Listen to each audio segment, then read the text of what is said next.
morning or good afternoon, depending on where you're joining us from, everyone. My name is Jesse, and I am with Exploring by the Seat of Your Pants. If you're joining us for the first time, we're all about bringing conservation, adventure, and science into classrooms around the world. Now, this is a particularly exciting program for me because it goes back to one of my very favorite books in my entire life, South, the Endurance Expedition. So the first time I got the chance to talk about this book in one of the programs that we're running in conjunction with the Reach the World team, I talked about the fact that I loved it as a boy. Well, after that program, I had to reread it again, and truly, it is the best adventure tale ever told. And it tells the story of the Endurance vessel and its incredible team of scientists and explorers that went to Antarctica to go explore and begin an expedition that would prove to be a little bit different than the team members would have hoped. Now, the ship ended up sinking in the Antarctic Sea, in the Weddell Sea, and it prompted one of the great adventure exploration and rescue tales of all time. The Endurance22 Expedition, which we are featuring in conjunction with the team at Reach the World, you can see that at the bottom of our screen. We're going to be partnering with them to try and track this journey to go back and find the Endurance vessel. So again, this is in one of the most inhospitable and amazing regions of the planet, the Weddell Sea in Antarctica. Team set sail very, very soon, which is very exciting. And over the next few months, we'll be featuring all sorts of members of the expedition squad. Now, today, we are lucky to be joined by Dr. Tamaryn Morris and Thomas Mtontsi in South Africa, who are part of the science team who are going to be dictating and showcasing and leading a team of people working to understand the sea ice conditions in the Weddell Sea. The last time they went back with the modern research vessel that they have today, they had to turn back. This is still a very difficult part of the world to get to and to explore. So we're going to learn a little bit about what they're going to be doing to try and make sure that the expedition goes off without a hitch this year, and just to learn more about some of the awesome sea ice conditions you have at the bottom of the world. So without further ado, Dr. Tamaryn Morris is in. Thomas has joined us. I don't know if his camera's on just yet, but I'm going to bring you both into the broadcast. There we are. Hey guys, good morning, good afternoon, everybody. Hi, everybody. Hi, so nice to have you both here.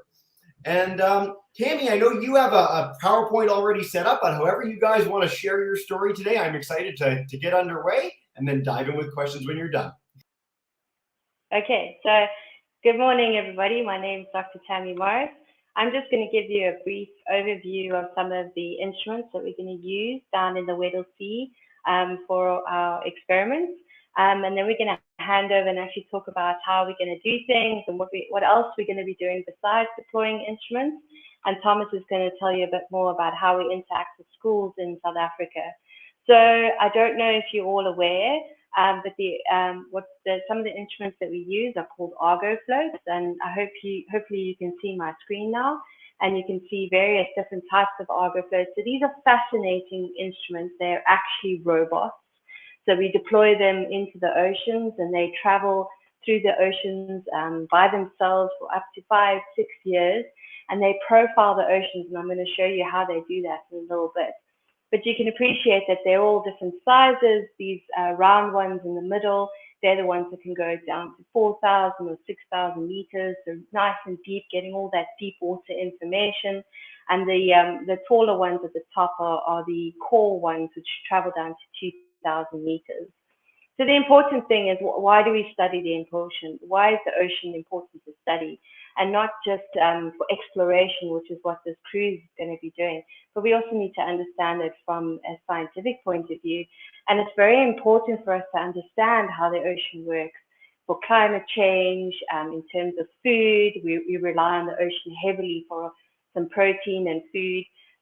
We generate medicine from the ocean, and there's a lot of bioprospecting at the moment in terms of using different organisms, sponges and things to develop medicines. We use it for transport. 90% of what we buy in the shops comes to us from vessels, from ships, from all around the world. That is an incredible amount of stuff that's traveling backwards and forwards between different continents. Obviously, we generate oil and gas from the different regions around the world. And knowledge, we want to understand the ocean. We want to understand how it works, which brings us back to what Shackleton was doing. He went down to the ice to understand exactly how it was working, what Antarctica looked like, what happened when he got there. So this exploration, this knowledge of the oceans has been driving us for decades, millennia already. And this is what brings us back to understanding the ocean. So just very quickly, before we go into Thomas's talk, this is how an Argo float works. And this is important because we look to track these floats with the schools here in South Africa. So a vessel, such as the SA Gullis 2, will deploy a float from the side of the vessel, and this float will sink down to 1,000 decibars or 1,000 meters below the surface. And there it sits and it drifts all by itself. There's no piloting, nobody's in charge of it. It literally drifts with the current. Then after 9 days, its little computer kicks in and it drops down to 2,000 meters, its core floats. And some of those deeper floats, those round ones that I showed you right from the beginning, they'll drop down to 6,000 meters. And then they're collecting data as the Argo float moves up to the surface and sends that data up to the satellite. It then, once it's dropped off its data, it then drops back down again to 1,000 meters. And this data that you're seeing, it gets back to us within 24 hours. And this is the data that the schools in South Africa use. We use this to track what's happening, and we're going to be deploying a few of these on this cruise to understand the conditions around in which the vessel works. So I'm going to stop sharing my screen for now, and I'm going to hand over to Thomas to introduce himself and tell you a bit more about what the schools do in South Africa. Thanks so much, Tammy. Thomas, that was great. And yeah, Thomas, just unmute your mic and you're good to go. Hi. Thanks, Tammy, and thank you, Joe. In my case, I work with schools. I'm talking about high school learners that in grade 9 or the 9th grade through to the 11th grade. And what happens is that when they are in the 12th grade, there's quite a lot of pressure on exams and so on. And we try to address the very same thing that's addressed by Tammy's slides. Why is the ocean important? And we use these instruments that was just displayed now by Tammy. And I do want to quickly show you a few slides. And maybe this is going to cause us not to have too many questions, but please do ask. So let's go for it. Just sharing my screen real quick. Let's see if it works. It should. Fingers crossed. Looks good. Okay, cool. Let me just put it in presentation. Even though I got a few slides, I'm really going to rush to it. It's really to create a bit of a background. I don't know why it's that slide, but okay, let me quickly. Looks like a lot, eh? Okay, here we go. So just importantly, mine is in environmental science education, and then it's really trying to develop the learners by looking at what is needed to acquire knowledge and help them with skills so they can survive. And tomorrow when they are training to be professionals in terms of being in high institutions of higher learning, they would have found the perfect foundation. So yeah, obviously we find some perfect opportunities on these vessels to put them on short leg cruises, 3 to 5 days. And the longest we've had learners on a research vessel was 12 days. And as I was just saying, this is really to enhance those skills, to help them develop. Initially it was just creating awareness and getting them interested, but we look into the curriculum and we try and find some places in the curriculum where it can really mean something to them. The couple of slides that you see, I was with a teacher and a learner, and the teacher was incredibly seasick on that cruise, and the learner survived just well, a grade 11 learner. So apart from just being out at a rocky shore, we try and get them to do small research projects as well for science fairs or science expos, as we call them here. But the important thing is for them to understand is there has to be an interaction between the scientists, people like Tammy, Dr. Tamaryn Morris here, and the learners, and many other experts that we have. And so this really takes them somewhere. But let me quickly show you, each school will have a team like this called a monitoring team, and they will adopt a float, an Argo float or drifter. I know in America there is also a adopt a drifter program, and so at some stage actually we try to link with the American program. So this team that you see would really be looking at the data that is coming from those floats every 10 days, as it was explained earlier on, and try and work out something. You see at my bottom left screen, learners would look at the data given there and help their projects. But the drivers of learning, as we know, are your teachers, and you just don't leave them out. They help us really push this project and help the learners develop more with this type of intervention. And working with data is really, really important. It makes learners go really far in terms of the science understanding. So yeah, and as I said, it really speaks to quite a number of subjects. Finding a home in the curriculum and really making them feel this is part of it and an add-on is our approach and strategy. And for that reason, we really answer a lot of needs in the curriculum in these different subjects that I've explained here. And just to record a bit of impact, these learners, when they come through, we have them for 3 years, 4 years, and we trace them when they go into the institutions of higher learning and they doing their honors and their masters, and I got one example of someone who's actually doing now a PhD who started early on with our program in grade 9, and these are the type of things that make you feel like you don't have to be paid for it, but it's just this fulfillment that you have, that you've been part of someone's life. And we do it for quite a number of schools. So we adopt a few schools and we go through them over the years, and they in science fairs, they everywhere, they do a lot of things, they master some lab work as well. And yeah, so this example is just of a person that walked through it, and there are many others. And I'm just flipping around these pictures here for you to see. It's important to record the impact of programs that you do with learners. And so, yeah. And when we can, we complement some of these data-driven activities that we do on instruments that are deployed at sea. We get them into doing surfing and really getting to know the school a bit, the work a bit better. This is just an example of a learner, for example, that did a fantastic program on determining distribution of plankton from offshore to from inshore to offshore. In fact, offshore to 12 stations from deep towards the coastal Joseph Dutter. And just to add quickly, I'm almost done.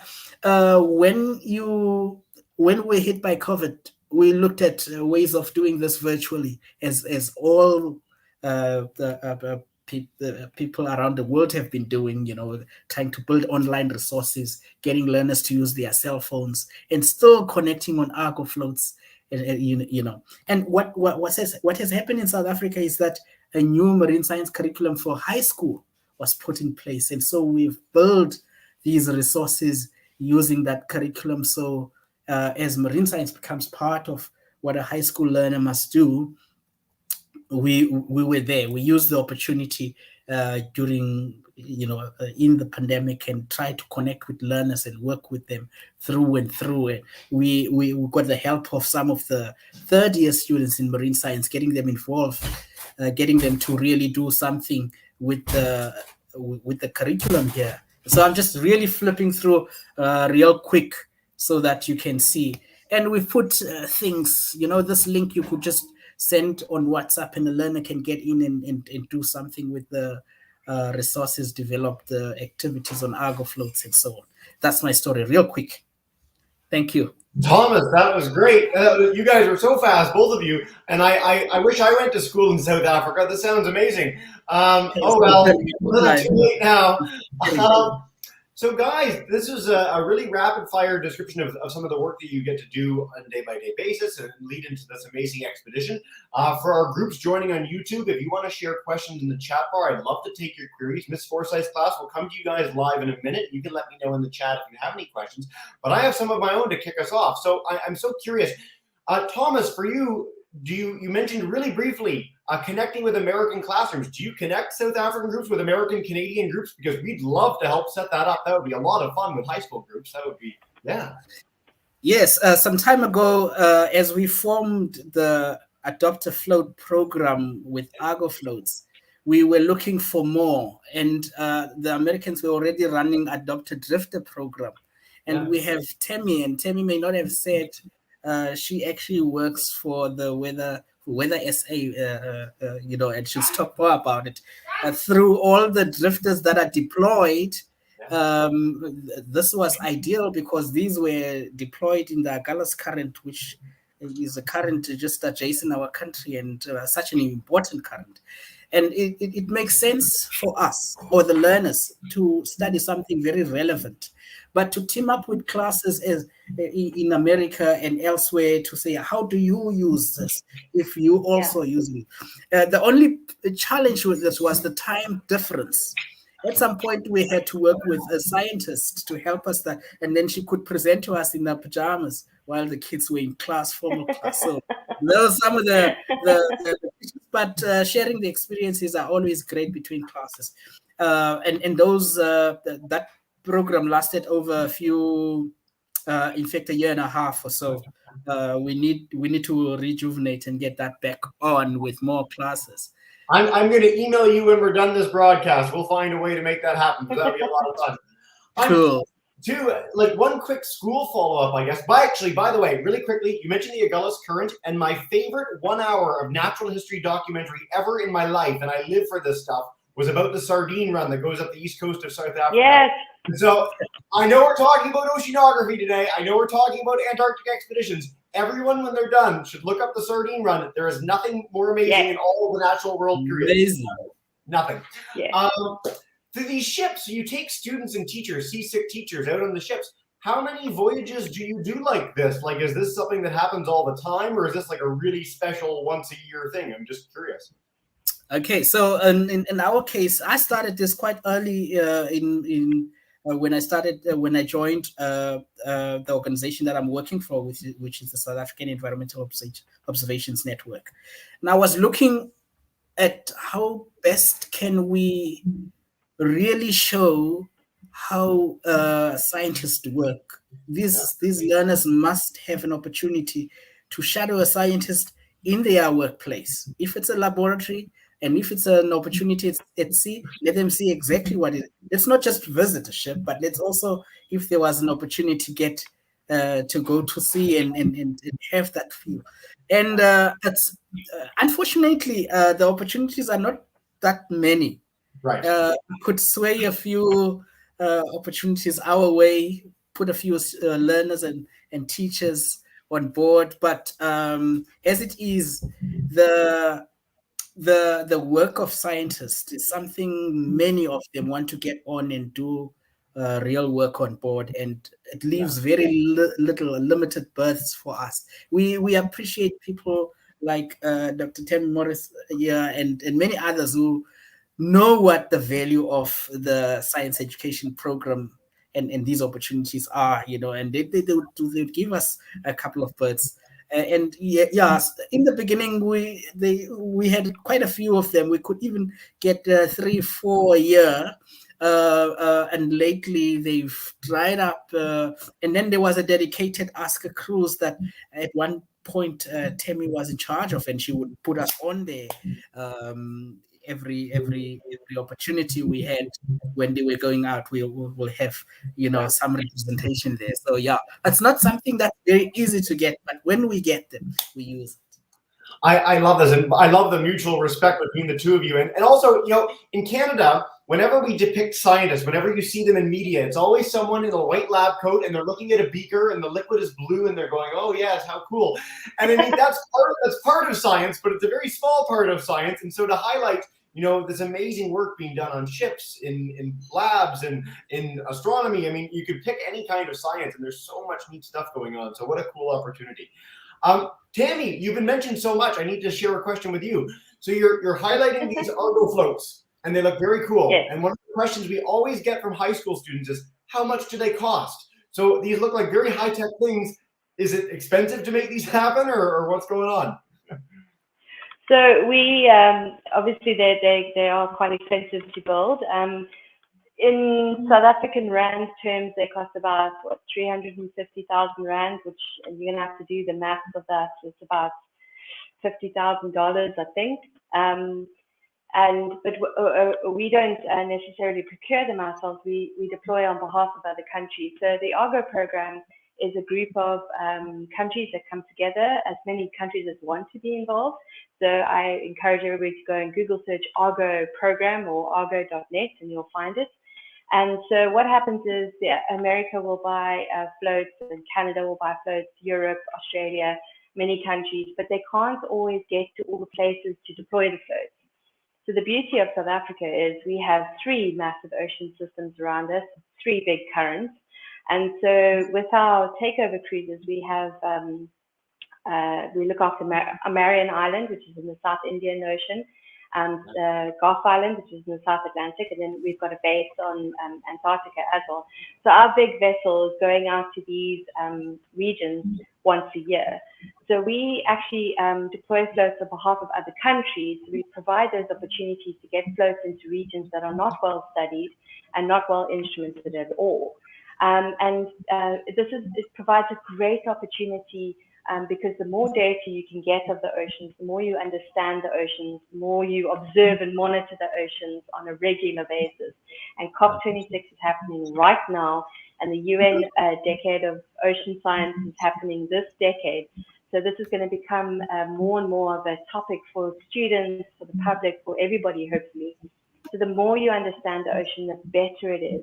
All of that data goes back up. It goes into our forecast models. It goes into our global model systems. It helps predict our weather. It helps predict our climate. We get to understand our big current systems a lot better.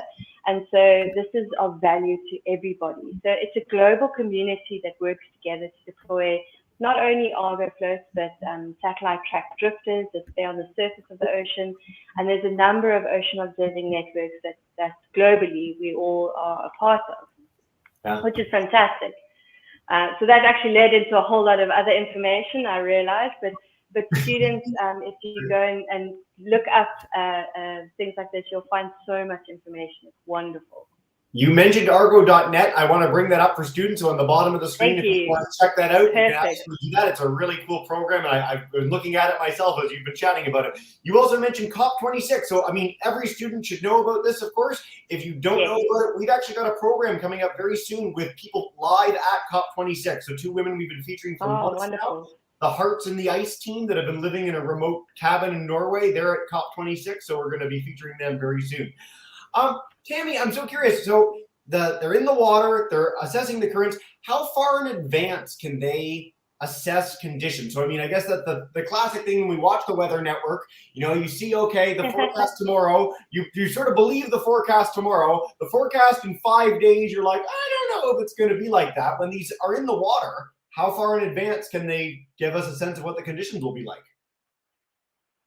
So if you go into argo.net, you'll see one of the first pages that should pop up is a map that'll have all the little dots on it of where the floats are currently. So that is their last position that they came up to the surface and dropped off a whole lot of data, right?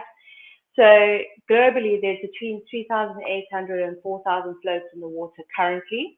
Wow. And so the Argo program is deploying about 800 floats a year to keep that number up. And as your data pops up, that data will arrive at the GTS and available to everybody, including the global models, within 24 hours. So that data is used almost in near real time, we'll say, not real time. In near real time, within 24 hours, it is going into those model systems.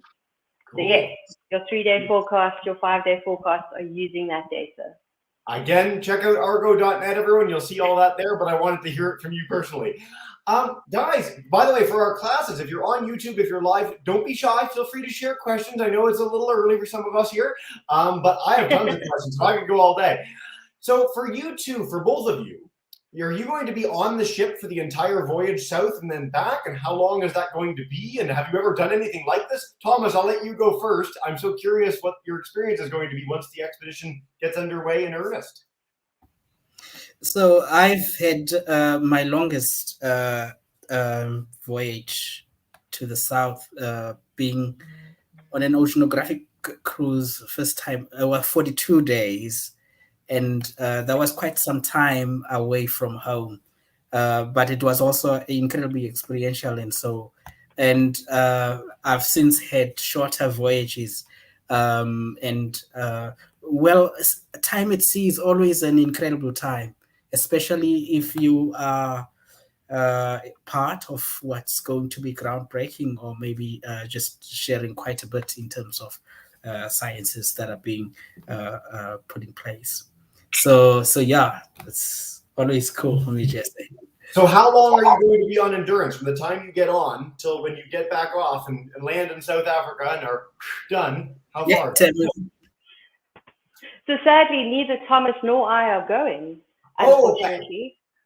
Yeah, unfortunately. So, but we'll be looking after the education aspect here in Cape Town. So we'll be heading that up. So as the folks are going in, we'll be getting the information back. We'll be looking after the school's information and engaging and making sure that everybody stays involved.